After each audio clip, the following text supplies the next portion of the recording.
안녕하세요. 권영호TV 구독자님, 시청자님, 2022년 추석 명절 잘 보내셨습니까?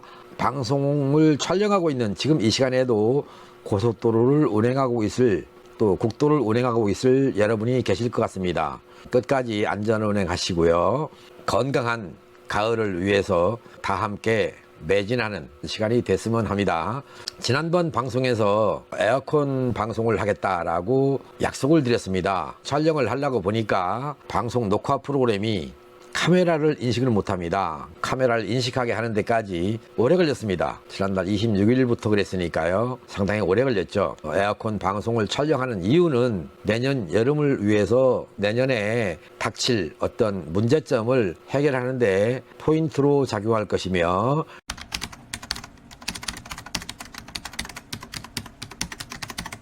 기억을 잘 하실 분이라면 이 영상을 끝까지 봐놓으셔서 방송을 보셨지만 잊어버리면 경제 활성화에 동참하게 되는 그런 결과를 가져올 것입니다. 양면성을 가졌다, 이 말씀을 드리는 겁니다. 기억을 하실 분과 기억을 못 하실 분, 이렇게 구분했을 때 양면성을 갖는다. 기억을 잘 해놓으면 내년에 에어컨에 문제점이 있을 때 슬기롭게 해결할 수 있을 것이고, 기억을 못 해놓으면 올해 겪었던 또는 작년에 겪었던 그런 우울을 내년에 또다시 겪게 될 것이다. 즉, 경제 활성화를 위해서 여름이 다 지난 이 즈음에 에어컨 방송을 촬영하게 됐습니다.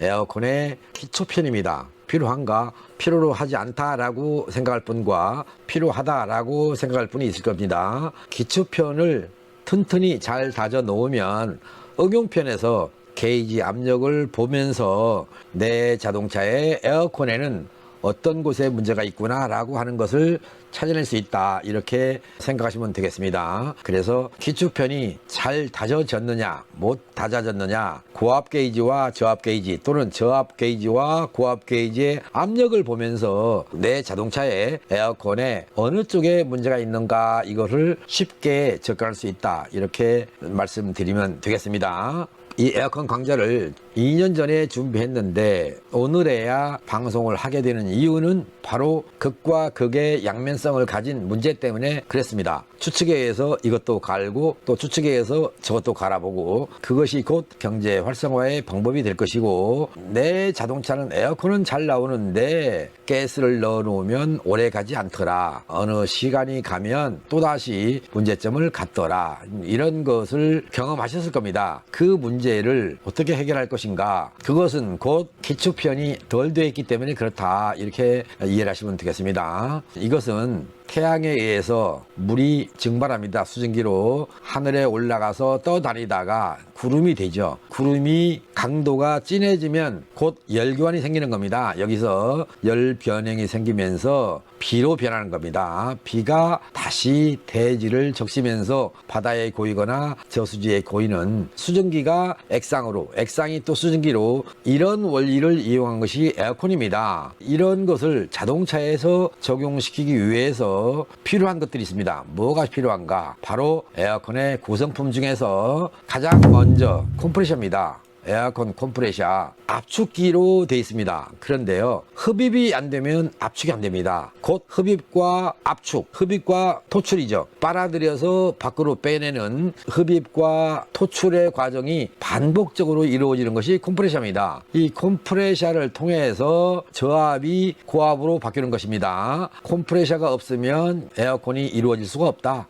이렇게 보시면 되겠습니다. 그러면 컴프레셔에서 나오는 고온 고압의 전기를, 가스를 쿨링 팬이 식혀줍니다. 어디서? 콘덴서입니다. 응축기. 지난번에도 방송을 했던 내용이 있습니다만, 가정용 에어컨 또 사무실에 사용하는 에어컨을 보면 실내기가 있죠. 실내 쪽으로 바람을 불어주는 부분, 거기가 있고요. 밖에 가면 실외기라는 게 있습니다. 실외기의 역할을 하는 것이 콘덴서입니다. 거기에 적용되는 쿨링팬이 있다. 콘덴서를 거쳐서 나온 고온 고압의 액체가 익스펜션 밸브를 거치는 순간에 저온 저압의 증기, 기체로 바뀌는 것입니다. 그러니까 익스펜션 밸브가 없는 에어컨은 없다, 이렇게 보시면 되겠고요. 또 하나 리시버 드라이어라고 하는 게 있는데요. 가스 속에 들어있는 불순물이나 습기를 제거해주는 역할을 하는 것이 리시버 드라이어입니다. 그리고 익스펜션 밸브를 통해서 나온 가스가 바로 증발기,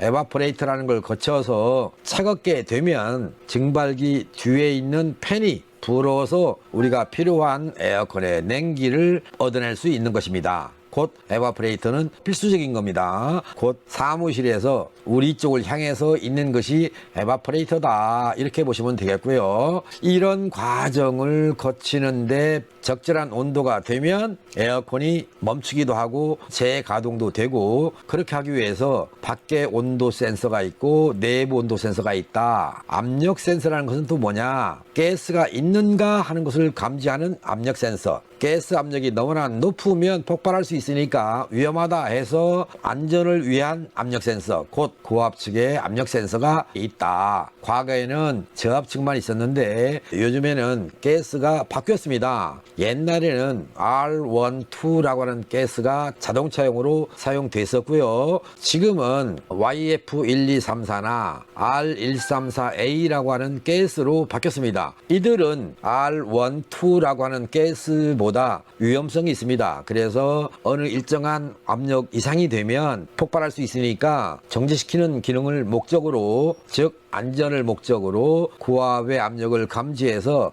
에어컨 회로를 개회로에서 폐회로 상태로 만들어주는 것이 에어컨 압력 센서가 있다, 이렇게 하시면 되겠고요.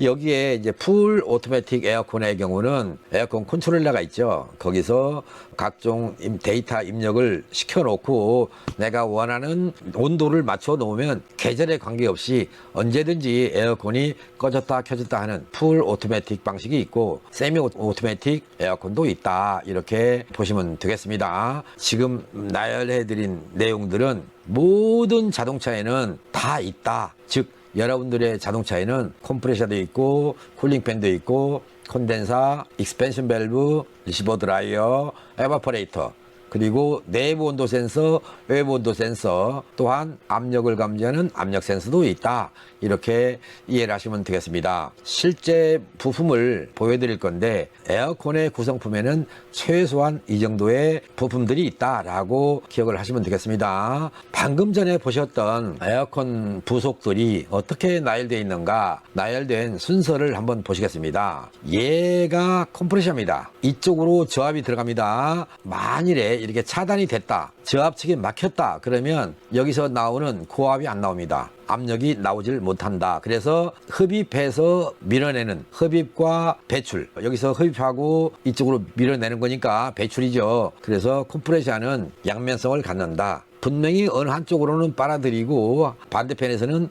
밀어내는 쪽이 있다. 그래서 여기서 나온 것들이 어디게 가냐, 이렇게 해서 여기까지 빨간 색깔로 표시했습니다. 이렇게 여기까지가 고압입니다. 이제 아셨습니까? 그리고 저압은 반대로 익스펜션 밸브, 여기가 지금 익스펜션 밸브인데요. 익스펜션 밸브를 거쳐서 컴프레셔까지 가는 곳, 여기가 저압입니다. 다시 한번 색깔을 보시겠습니다.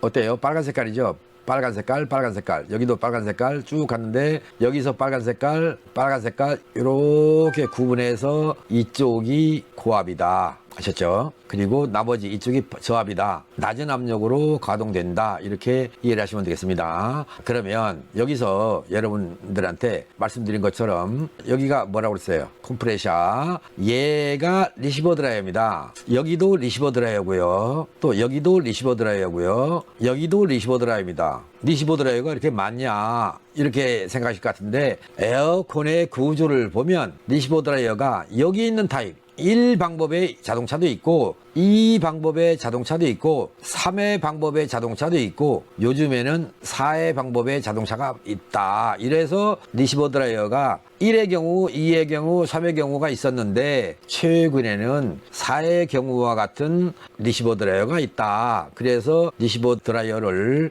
여러 군데다가 표시해 놓은 겁니다. 1번에 있는 리시버 드라이어는 고장이 거의 없습니다. 2번 또한 고장이 거의 없습니다. 그런데요, 있는데요. 3번 리시버 드라이어의 경우는 고장이 참 많습니다. 4번 리시버 드라이어는 고장이 줄어들었습니다. 4번의 경우는 수리해서 사용할 수 있습니다. 그런데 1, 2, 3의 경우는 정비해서 사용할 수가 없습니다. 교환밖에 없습니다. 이해되셨습니까? 그래서 여러분께 안내하는 차원에서 드리는 방송이기 때문에 이렇게 다양하게 리시버 드라이어가 있다는 것을 알려드리는 것입니다. 또 하나 보시겠습니다. 여기가 팽창 밸브입니다. 온도 감응식 팽창 밸브인데요. 또는 튜브식 팽창 밸브도 있고요. 가정용 에어컨에도 있고 또 사무실용 에어컨에도 있고 자동차용 에어컨에도 있습니다. 고압을 저압으로 낮춰주는 기능을 하는 것이 팽창 밸브입니다. 그것을 익스펜션 밸브라고 하고요. 여기에다가 써놨죠. 익스펜션 밸브. 그리고 여기가 에바포레이터 또는 증발기 그렇게 하는데 얘가 뭐냐면 팬입니다. 아셨습니까? 이 팬이 불어서 차가워진 에바포레이터 주변의 공기를 밖으로 우리가 원하는 실내 쪽으로 풀어내죠. 운전석 코너 쪽으로, 중앙으로, 조수석 코너 쪽으로 세 방향에서, 어떤 차는 뒤쪽에서도 바람이 나오지 않습니까? 그렇게 통풍구에서 나오는 찬바람이 에바포레이터를 시작해서 나온다, 이렇게 이해하시면 되겠습니다. 즉 에바포레이터가 차가우면 차가울수록 우리는 차가운 냉기를 갖는 것입니다. 만일에요 에어컨을 켰는데 후덥지근하다 그러면 에바포레이터가 덜 차가워졌다. 그 이유는 뭘까? 익스펜션 밸브의 불량일까? 컴프레셔에서 압력을 세게 못 밀어줬을까? 콘덴사 쪽에서 응축이, 즉 기체가 액상으로 덜 바뀌었을까? 아니면 리시버 드라이어 여기 있는 거나 여기 있는 거 이런 것들이 제 기능을 못해서 가스를 통과시키지 못했는가? 그런 몇 가지 방법을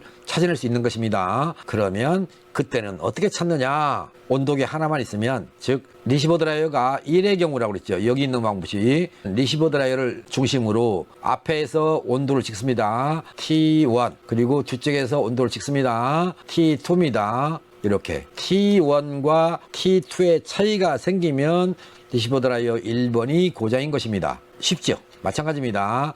리시버 드라이어가 이 3번입니다. 얘는 이 3번에서 여기서 찍었을 때 T1 그리고 지난 다음에 찍었을 때 온도를 T2 했어요. 그랬더니 T1 쪽이 온도가 높거나 T2가 온도가 높거나 이러면 잘못된 겁니다. 여기는 그냥 통과돼야 됩니다. 즉 1번 쪽 리시버 드라이어도 마찬가지입니다. 가스가 쉽게 지나가야 되는데 쉽게 지나가지 못한다. 막혔다는 뜻입니다. 이해되셨습니까? 리시버 드라이어 확인하는 거, 이게 막혔나 안 막혔나 뜯어서 입으로 불어보려합니까? 에어로 불어보려합니까? 그런 방법 하지 마시고요. 온도계 하나만 가지면 쉽게 막혔구나 안 막혔구나 쉽게 찾아낼 수 있다, 이렇게 보시면 되겠습니다. 아셨습니까? 에어컨 장비를 연결하지 않습니까? 가스를 넣고 빼고 회수하고 이런 장비를 연결하는데 차종마다 다 다릅니다. 그래서 닛불이라고 하는데요. 가스가 있는지 없는지 연결하는 고압측에도 있고, 고압측입니다. 여기서부터 여기까지, 여기에 있는 것이 고압측 밸브고 이쪽에서 연결된 것이 저압입니다. 즉 에바포레이터를 나와서 여기 있는 거, 이 부분 어딘가에 붙어 있는 경우를 저압이라고 합니다. 그러니까 고압의 압력과 저압의 압력을 비교해 보면서 어느 쪽에 문제가 있구나 라고 쉽게 확답이 안 나온다. 그럴 때는 온도계를 이용해서 부분 온도를 측정하면 여기서 문제가 생겼구나 라고 찾을 수 있다, 이 말씀을 드리는 것입니다. 이해되셨습니까? 리시버 드라이어가 왜 맞냐, 이제 궁금증 풀리셨을 거고, 어디가 막혔는지 문제가 생겼는지 찾는 방법은 온도계를 이용해서 찾을 수 있다.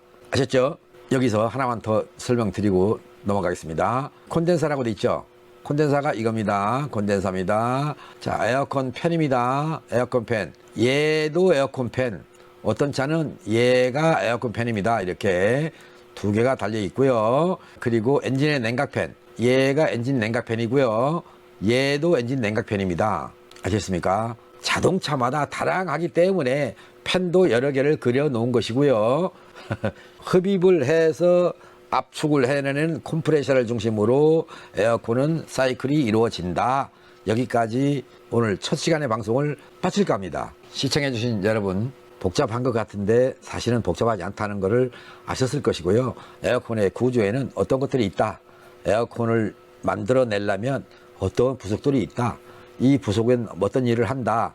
이런 개요 잘 아셨을 것 같습니다. 두 번째 시간을 기약하면서 마치겠습니다. 고맙습니다. 바이바이.